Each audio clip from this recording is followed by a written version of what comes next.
that's right. You're right.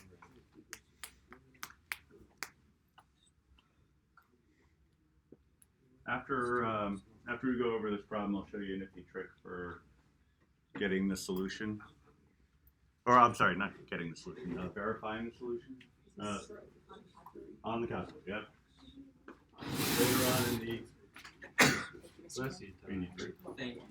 Thank you. No problem. Yeah.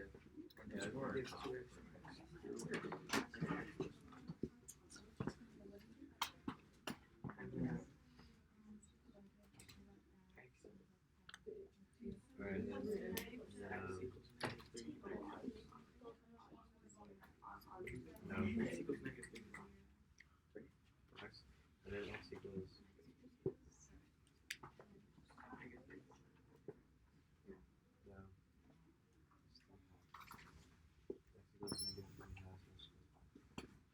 it's not negative. Not x equals 3 halves. Plus 3, 2x plus 3, 2x.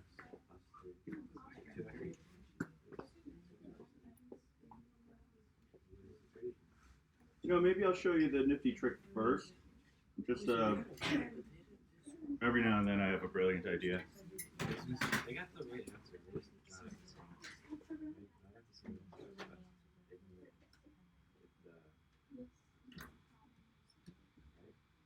So they got the right factors, they got their right equations, they just took the finish line. Oh, really? Yeah, because they should have subtracted the 5, right? Oh. Oh. Oh. Okay.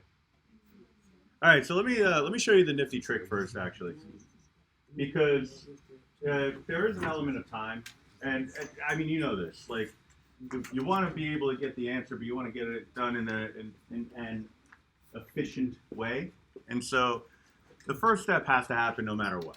All right, we want to get it in the form of y equals, 0 equals, and so the left-hand side is something that can be put into your calculator as an equation. So this part here, we're going to put it as y1. All right, now we already have something in as y1, so we'll have to clear that out, and then later on remember to put it back in, assuming you use this setup. All right, but I'm going to clear it out. Oh, this gets in the way. So clear. I'm going to type in 2x squared plus 7x minus 15. All right. So then what I'm going to do is I'm just going to quit out of here. All right. You could go into the table, but I find especially with fractional values, it's too much of a pain. So I'm going to quit out of here. I'm going to go right into the home screen. Then I've had this up here, I don't want to say all year, but a long time. All right. I've had that up there too. I signed it. It's a quote from me. That one is Albert Einstein. So I guess that's basically me saying I'm putting myself on the same level, which is not a good thing, I guess. But so what we're going to do here is we're going to see if 3 halves and 5 give 0 as a result when substituted into this function. Right? So we're going to select alpha trace, y1, because that's where we stored the equation. I'm going to type in the 3 halves, 3 over 2, and hit enter. If it gives me a 0, I know that first option is correct, or that first answer is correct. So we're good there, which means this pathway, everything to the left of this line, I'm not worried about, right? Because it led to the correct answer, so why do I care, right? So then I'll do the same thing again, alpha trace, y1, type in the 5, it's a 5, hit enter. That does not give me, trace is next to graph, that does not give me a 0, all right? So that means that there's something wrong with that 5. 5 is incorrect. What it does is it limits what I have to really look for, right? So you're carrying out the process. You might be considering that, oh, well, maybe I'll make an X chart. But what people tend to kind of lose sight of is if the factors are given to you, you don't have to come up with the factors yourself. You just have to verify that the factors are correct. All right. So thinking back to that activity from last week that we all loved, the one with the cutting out stuff and matching it all up together. I think it was last week. And what a lot of people were doing was coming up with the factors and then getting incorrect matches. When really what you should have been doing, if you got into a jam, was take the factors that were given and distribute them out and see if those match up with a trinomial. All right. So what I would do here is I'd say, okay, 2x times x, 2x squared. Okay. 2x times 10x. We're good there for a sec anyway. Negative 3 times x is negative 3x. 10x minus 3x is what? 7x. That checks out with the middle. And negative 3 times 5 is what? Negative 15. So my factors are good. All right, so there's nothing wrong all the way up to this step here. So now I know what I'm looking for. So I'm looking at the x plus 5 equals 0. How do they screw up from this step to that step? Well, if I'm solving for x, what should I be doing? Isolating the x by doing what? Subtracting the 5. All right, so did not subtract 5.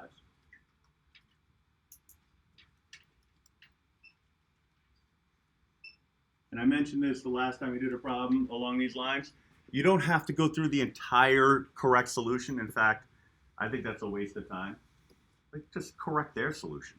You know, sometimes there's a lot wrong with their solution and you're better off just doing it from the beginning.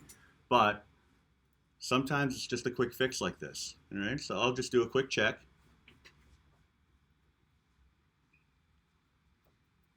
And I get the 0, which is the right-hand side of the equation. So now I'm satisfied that I found the error. All right. Now, nothing wrong with the way you did it. X charts are good. You need to practice anyway. But thinking forward to a quiz, test, Regents exam, you want to get it done quickly, this might be the way you choose to do it. All right. I'm not even saying this is the way you have to do it. I'm saying this is the way you might choose to do it. All right. Yeah. For the Regents, would you recommend the Barron's review book for practice? Yeah, it's a solid review book. I'll check online because I'm usually able to find a PDF version of it for free, so that you don't have to pay for it. Because I found for all my AP classes I was able to find it pretty easily, so I'll take a look and see if I can find one for this one. But then don't tell anyone. Oh wait, I just recorded all of that. Yeah, I was just kidding. Like I'm not going to be doing that. Don't sue me. So solving rational equations. So rational equations are equations that are in a form of ratios. All right. Sometimes the math terms sound really fancy, but at root they're not really that complicated because you look at it and say, okay, I'm solving equations. The rational part makes it sound intimidating, but since the root of rational is ratio, and ratio just means fraction, it's just basically saying solving equations that have fractions in them, all right? And that being said, it's really just solving equations, because when you solve equations, your ultimate objective is to get x alone. The issue that you're going to involve, that's going to be involved in this, is sometimes we have what are known as extraneous solutions, meaning you can go through the entire process, solve, and then find out that none of your solutions actually work in the original problem. All right. What we have to do first is check for undefined values.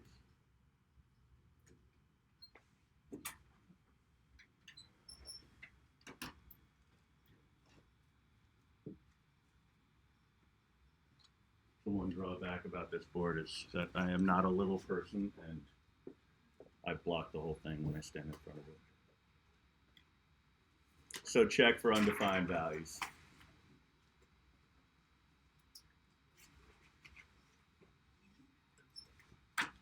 All right, so that's the first challenge. The second challenge is remembering what the hell that means. All right, that's where the fraction has a 0 in the bottom.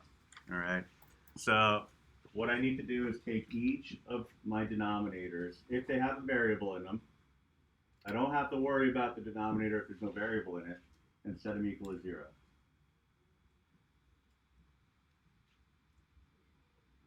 All right. So each of my denominators are going to get a set equal to 0, and then I'm going to solve. Those will not be the answers. In fact, I'll call those the anti-answers. Those are the absolute worst possible values of x. Those are the ones to be avoided. Okay, so if those come up when you solve the equation, then you know that you've done something wrong, or maybe it's just no solution. All right.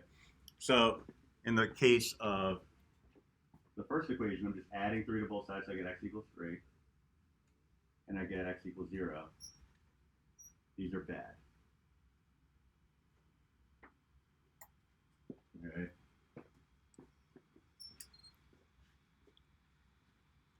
After you do that, then you could start the problem.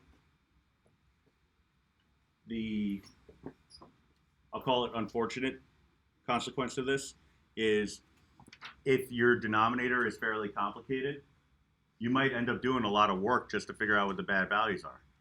Like in number 2, you have an x squared minus 4, that's quadratic. You have to solve that quadratic in order to figure out what the bad values are. And then you'll also have to solve a quadratic in order to solve the actual equation to begin with. All right? So there's a lot going on with that one, but let's actually tackle number 1 before we get into that. So looking at this one, we have 4 over x minus 3.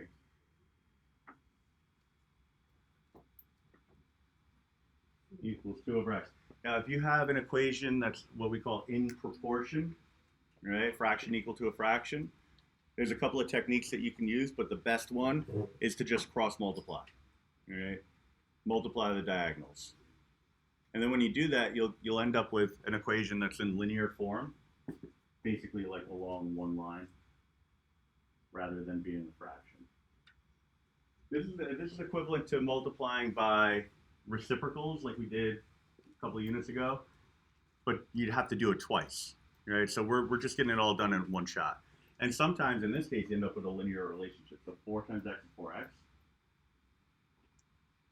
2 times x minus 3.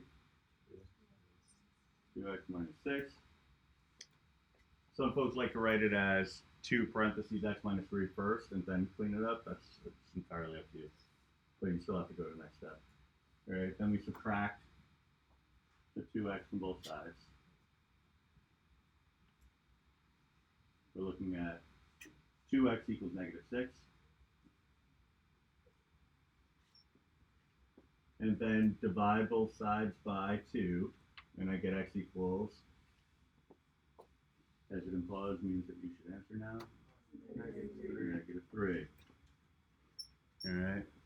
So now what I do is I compare that to the bad values that came earlier. As long as it's not one of those 2 bad values, I know that that's a legitimate answer.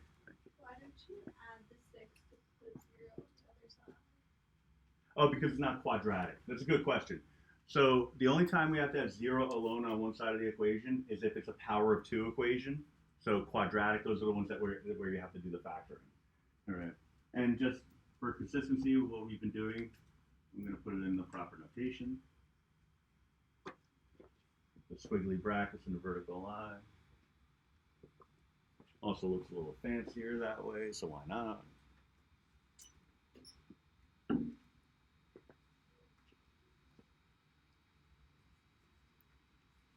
All right, so the second one, he's got a little bit more, oomph to it.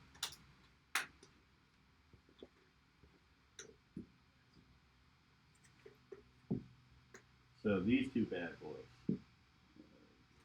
black for consistency. I'm going to take the x squared minus 4 instead of equal to 0, and the x minus 2 instead of equal to 0. All right, to come up with the bad values here, it is going to require some factoring. When you have a quadratic that's in binomial form, so 2 terms in your quadratic, there's other ways to do it. Some folks like to just add the 4 to both sides and take the square root, but the drawback to that is if you forget that it could be positive or negative, your final answer, then that could be a problem. So we just factor it. And the safest bet is to get everything on the one side and then factor it. What are the factors of x squared minus 4? X minus 2. What's the other one? X plus 2. X plus 2. All right. The concept of difference of perfect squares. Normally I say a concept is never going away, like factoring is never going away. Domain and range is never going away. The concept of function is never going away. Difference of perfect squares is never going away, but that's a good thing because it keeps coming back, but it's not hard to do. Once you get the concept down, you start finding yourself looking forward to the difference of perfect squares because it ends up being, I'll just say less thinking. Like boom, x squared minus 4, x plus 2, x minus 2, done. So like that's the kind of thing you want to look forward to, but you only get to that moment if you master the concept. All right, so make sure that you're still studying these factoring concepts. When you set each of these equal to 0, you're going to get x equals 2 and negative 2. Now, does the other equation bring anything new to the party? No, it's just going to give us another x equals 2. All right, so these are our bad numbers. All right, so I'll just make a note that this is also going to lead to that. All right, there's no need to show the extra work if it's not going to bring anything unique to the situation. All right. So now at this point, we have to do the cross multiplication part of it. All right.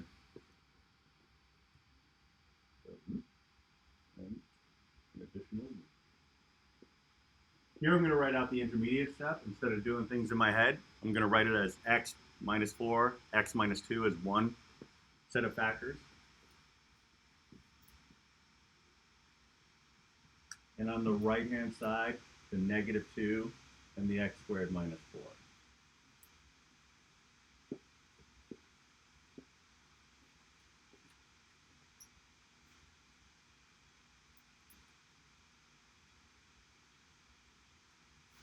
Then we're going to distribute it all out.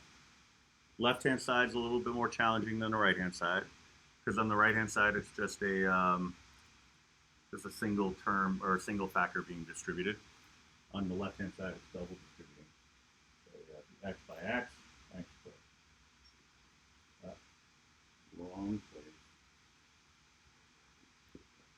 X by negative 2, negative 2x,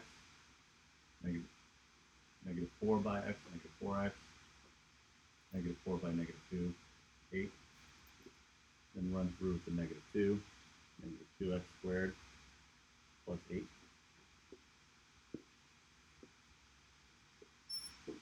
Alright, so it's just distributing. But, it's one of those things where the more practice you get with it, the quicker it goes. The less you find yourself having to write. Right? The more you can do it in your head. And that's not an exaggeration. That's for everyone. You'll be surprised. Flash forward a couple of years, all this stuff is stuff that you'll be doing in your head. And that'll be the next step. Right? We have to combine like terms, and we also have to get everything over to the same side. And that goes back to the question before. When does that happen? It happens because we have a power of 2 involved. Right? So you see, if we have power 2 in multiple places, but because there is a power of 2 involved, it means that everything has to go over to the same side.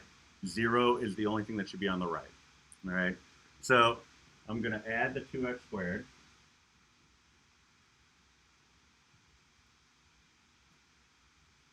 I'm going to subtract the 8. And I'm going to combine these terms. All right.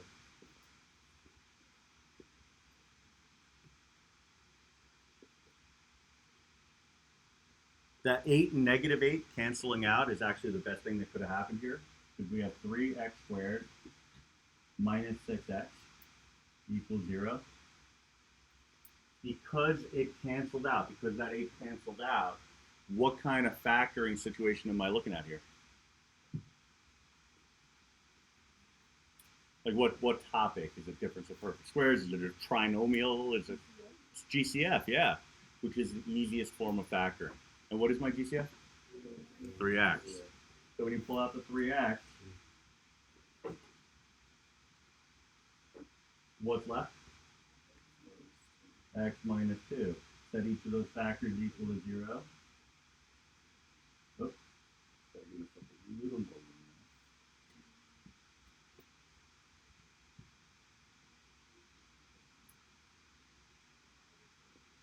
And my two solutions would be what and what? 0 and 2. Now, is that my final answer? I mean, I'm asking the question, so it's kind of giving you a moment to pause and really think, why is he asking the question? He doesn't normally ask that question. So is that my final and complete answer? No. What's going on here? Do I have too much, too little? Correct notation, absolutely. That's going to be part of it. So I'll get that going.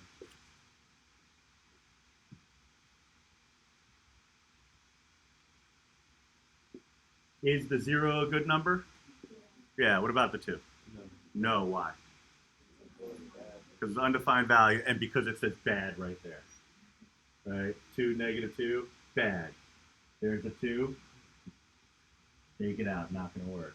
So x can't be equal to the 2, so my only answer here is x equals 0. How do you go from 3x to this? Oh, divide both sides by 3. Yeah, so this is obviously, I think, the most challenging problem that we've tackled together this year. Look at all the steps involved. And then it'll also be probably the most frustrating one if you do all that work and it's a multiple choice question and you select choice C that says 0 and 2 is your correct answer, and you did all of this, and you even did this stuff. You just kind of lost track of it at the end. Like it's not a pleasant feeling, obviously, but that's the kind of detail that you need to start paying attention to, because as you transition from the middle school level math to the real nitty gritty of the high school level math, it's the detail that makes the difference between, like the grade that you've become accustomed to getting and the grade that maybe you're starting to get, So that's the thing, the detail, the little tiny details that go into play. Now, there are some things that you could start to sort of skip over, because if you saw that 3x times x minus 2 equals 0 was going to lead to x equals 0, x equals 2, you would not need to show this intermediate work. You can jump right from here to the final answer if you could take into account all this other stuff. Those little tiny steps are not necessary. But the little tiny thinking steps, those are absolutely necessary. All right. So that's honestly, that's why you're in groups. Right. So after you tackle a problem, you look to the person next to you and say, hey, what'd you get for this? It's as simple as that. You say, what'd you get for this one? And they say, I got x equals 0. And you say, oh, dang it, I got x equals 0 and x equals 2. You say, well, where'd the 2 go? And then they explain it, and then all of a sudden you got it. Right? It's the constant reminder of having somebody next to you that can help you think this stuff through also. Right? Because it's not easy. The number of times I screwed that up is too ghastly to admit. All right, so